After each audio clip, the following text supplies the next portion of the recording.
Denmark கூட்டு போறதா பாத்துட்டு இருக்கேன். நெக்ஸ்ட் மந்த் நம்ம 2 பேர் டென்மார்க் போறோம். இதெல்லாம் நம்பற மாதிரியா இருக்கு. ஏய் நிஜமா சொல்றேன், டென்மார்க் போறேன். என் தம்பி இருக்கான் டென்மார்க்ல. மேப்ல டென்மார்க் எங்க இருக்கு தெரியுமா? டென்மார்க்ல காப்பர்ஹேகன்ல இருக்கான். அங்கதான் போறோம் நம்ம. ஹலோ, அது காப்பர்ஹேகன் இல்ல, கோப்பன்ஹேகன். ஓகே, ஏதோ ஒண்ணு. எனக்கு தெரியும் என்ன தம்பி உனக்கு. என் தம்பி கார்த்திக் அங்கதான் இருக்கான். சும்மா பட்டை கிளம்ப. அங்க எவ்வளவு பெரிய ஆளா இருக்கான் தெரியுமா அவன்? என்னை வர சொல்லி ஒரே டார்ச்சர். சரி நெக்ஸ்ட் மந்த் எல்லாம் பிளான் பண்ணிட்டு அதாவது ஃப்ளைட் டிக்கெட் மட்டும் போட்டு வாங்கன்னு இருக்கான். ஃப்ளைட் டிக்கெட் போட்டு 2 பேர் இறங்குறோம், அங்க போறோம், அப்படியே ஃபுல்லா டென்மார்க்ல சுத்தி பாக்குறோம், வர்றோம். அப்படியே செம்ம மெமரிஸா இருக்கும். பாருங்க போன் அடிக்கிறேன். தம்பி அண்ணா சொல்லுங்கண்ணா. டென்மார்க் வரோம்டா. ரொம்ப நாள் கூப்பிட்டே இருந்தே நீ. அண்ணா அப்போ அண்ணி வராங்களா? அண்ணி பக்கத்துல நின்று இருக்காங்க.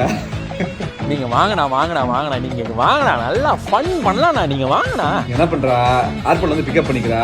ஃப்ளைட் டிக்கெட் மட்டும் தான் போட்டிருக்கேன், சரியா? எல்லாமே நீதான். ஓகேண்ணா பாத்துக்கலாம். உங்களை வந்து நான் பிக்கப் பண்ணிக்கிறேண்ணா, ஒன்றும் பிரச்சனை இல்லைண்ணா. வர்றோம், பட்டையை கிளப்புறோம், செம்ம ஜாலி பண்றோம். வாங்கண்ணா நீ ஃபர்ஸ்ட் வாங்கண்ணா. பாய். சரி, டென்மார்க்ல உன் தம்பி என்ன பண்றான்?